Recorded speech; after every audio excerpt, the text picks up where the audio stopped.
When did Liverpool stop being Liverpool? Their possession, their dominance, everything about City on the day, they were far better than Liverpool. As I say, if you can clutch at straws all you want, but City were deserving of the 3 goals and the 3 points. 4 straight losses. Really is a stark contrast for the champions compared to last season. 6 defeats in their last 7, as I mentioned, 4 league defeats in a row. An identity unraveling, and a manager who promised a smooth transition now facing a storm at Anfield. You've seen the missed presses and the exposed flanks, but what actually broke first? Every part of the pitch was poor. I thought Van Dijk was poor. Mo Salah barely got involved in the game. Florian Wirtz, again, a bit of a non-event. So Man City hammered Liverpool, and I think that the question with Liverpool now is, what is going wrong? I mean, I'm sure you're going to ask you that question as well, but what is going wrong? What has happened that's changed in the last 6 months? It's probably there's too many changes. Think you know what's wrong with Liverpool? If your answer is individual mistakes, watch this. We'll prove why the errors are symptoms of a deeper issue. Shaka, what's going wrong with Liverpool? Too many changes. Too many average performances. Structural confusion that killed the press and rattled belief. Stay tuned. The first crack wasn't a headline mistake. It was a press that moved a lot but stopped taking the ball. Slot arrived with the right notes about continuity, and the early weeks made that believable. Possession was high, shot volume looked fine, and it felt like the high press would carry over with a few new layers. Under the surface, the triggers blurred, the front line jumped, the midfield hesitated half a beat, and opponents started playing through the middle without stress. Against Palace, you saw the pattern. Simple vertical passes split the half spaces, midfielders sat between decisions, and the back line faced runners with no screen. The front 3 pressed the centre-backs, but the gap behind them opened. When the 6 pulled wide to cover a full back lane under Slot structure, the 8s lost their angles to funnel play. Crystal Palace just fed the seam again and again. It's a really good Palace side who battered them in front of their own fans. Palace fans are singing "Can we play you" every week. That's when it turns into an awful decision. Chelsea did it too. Receive, bounce, face forward, and carry into the space that should have been closed by the second line.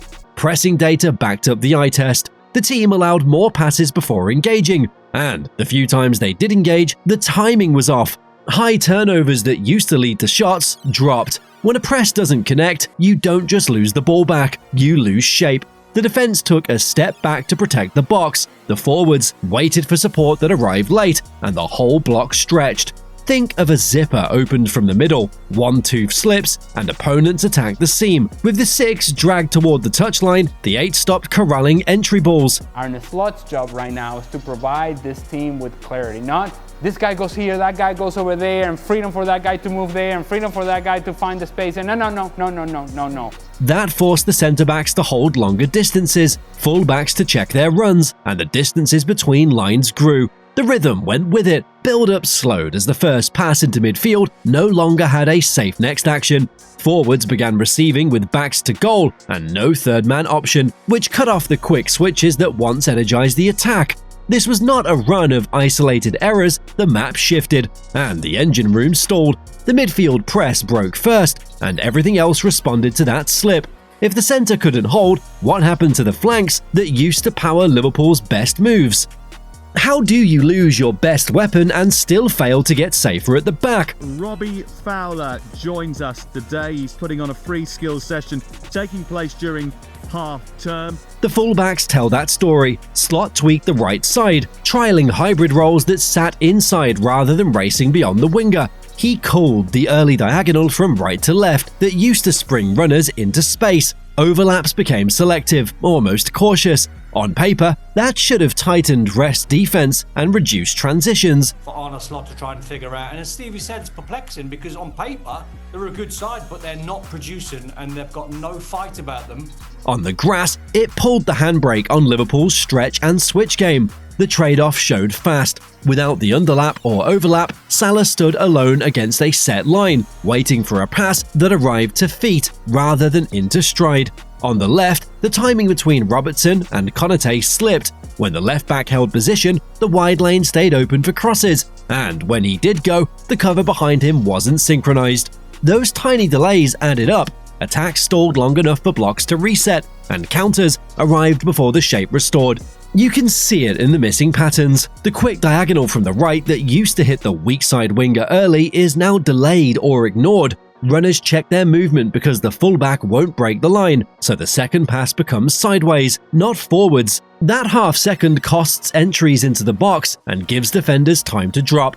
In transition, the first touch faces pressure rather than space, and the chance fizzles. Set pieces added another layer of strain, with fullbacks tucking in during open play, rolls on corners and long throws blurred. The split between zonal areas and matchups lacked clarity, which turned second balls into scrambles. When that repeats, it feeds anxiety, and the next delivery becomes harder to clear cleanly. Every time the ball got flipped over the top, Liverpool were in trouble. Konate seems to have gone backwards. There's a whole load of problems when you look at the last couple of weeks.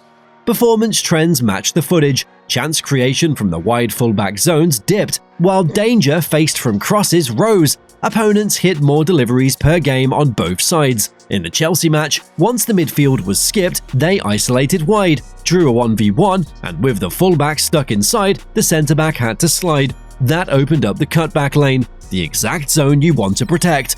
The idea was stability. The effect was a blunted identity without a tighter backdoor. When the structure trims your best patterns and still leaks, belief is the next thing to wobble. How long does a team keep trusting its instincts when the picture keeps changing? You could see the drift in small moments. A midfielder held the pass a beat too long, not because he lacked effort, but because he wasn't sure if the 8 was tucking in or running behind. A centre-back opened his body to play out, stalled and went long. Those aren't lazy choices, that's hesitation built into the system. 4 straight losses land like a weight. Add in a heavy summer spend and the pressure on leaders grows. Van Dijk's voice carries, but when the cues flip midweek, authority has less grip. If you're going to be raising your arms every time that you're unhappy with Kirkis, you cannot give up the penalty in the manner that you did. Right? You can't point the finger over there and then not be doing your job over here. Salah still finds space, yet in key phases, he waits for patterns that no longer come on time. Momentum turns, and even senior players start deferring rather than acting. Disappointed after the game, so leave fans disappointed going home. You know, we want to work our socks off and win games, but it's not a guarantee. You play in the Premier League, you play on the highest level, in the biggest league in the world, and it's difficult obviously to stay calm. The mini moments tell the tale. A forward jumps on a press cue, the 8 doesn't follow, and the fullback arrives late. One pass splits them, and the rotation looks reckless. A short ball into midfield is under hit, because the lane that opened on Tuesday now moves a fraction earlier on Saturday. At set pieces, markers change hands again, and the near-post runner gets a free flick because 2 players think it's theirs. You don't need big errors when small ones stack. The human layer matters, injuries shuffle roles, and the emotional shock of Diogo Jota's death sits with the group. That kind of strain narrows attention. Football becomes less automatic. Decisions that used to flow now need thought, and thought adds time. Sports psychology backs that up. When roles lack clarity, players lose automatically. Error rates rise when actions stop being embedded habits and become calculations under stress. You could see it in turning points. Crystal Palace's second goal against Liverpool was a proof of concept. The defense was completely weak and out of belief. Here's the twist, the numbers still show plenty of shots and territory. One clean sheet plus a sharp attacking day can swing belief fast. That happens when responsibilities lock in and cues simplify. The errors shrink because the mind quiets, tempo returns, and confidence follows. So, is Slot the problem? Or can he become the solution with a recalibration? What if the fix isn't another tweak, but a reset to a clear spine that everyone can follow? That's the debate around Slot right now. We're talking about Liverpool now. Let's not make it like it's already a drama and we're in a big... No, but he just needs to tweak it, and he needs to tweak it now. And if he waits too long, it becomes a problem. And he has the skills to do that, Slot, so it's not like I'm talking about someone that I don't expect. He can fix it, but I don't want him to wait too long. He came with a tag of adaptability, yet under pressure, he's resisted rotating roles or simplifying the plan after a record spend. The idea of evolving the team made sense in theory. In practice, the Premier League's pace has stressed a system that still looks in beta, with roles that don't always match. So, is this a misfit, or a rushed rollout with profiles that haven't synced? Look at the right-back slot. 1 week it's an inverted role, the next it's a conservative line holder. I mean, if you look at obviously Frimpong example, I mean he's come in as obviously the right back, but you know if you look at his performances, you know the last couple of years for Leverkusen, he was playing as a wing back, so you're probably trying to get him into a position that he's probably not comfortable with. So you know maybe Bradley's the longer term answer for that one as well. So the wingers' runs and the 8's lane change every game. In midfield, the 6 gets pulled wide in rest defense, and the 8s don't close the central lanes in time. On set pieces, the communication between the centre-backs drift, and second balls drop into gaps because responsibility isn't fixed. The split in opinion is sharp. One side wants a stable 11 and a return to familiar patterns for a month. Repeat the same partnerships, restore the switch and surge rhythm, and let habits harden. The other side, they argue you only embed a new identity by keeping the experimentation going, even if the short-term results dip, because the ceiling is higher once it clicks. There are practical fixes that don't need a full U-turn. Lock a single holding midfielder and keep him central. Play 2 compact 8 to press narrow first, then jump.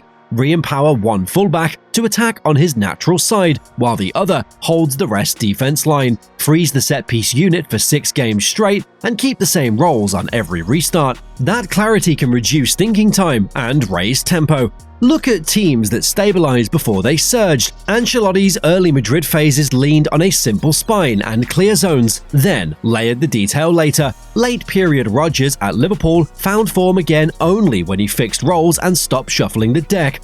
Fans want a timeline. If roles freeze for a month and pressing cues are simplified to 3 triggers, belief can return fast. Clean sheets follow compact distances. Forwards attack first touches instead of waiting for the overlap that never comes. Recovery is plausible, the talent level is high, and the margins are small. We're maybe struggling a little bit now, maybe for form, maybe for fitness, but they'll be fine. You know, the manager's proven he's a good manager. A structure-first reset could flip results within weeks. The question now is whether Slot chooses clarity over control. Liverpool didn't forget how to win, they lost the map. The cues that once linked lines, the roles that made pressing automatic, and the patterns that sped attacks all drifted. When the map returns, tempo follows, and results move with it. One result can flip momentum. The choice is in front of Slot now. Choose clarity, lock the spine, and let habits breathe before the league decides the outcome for him.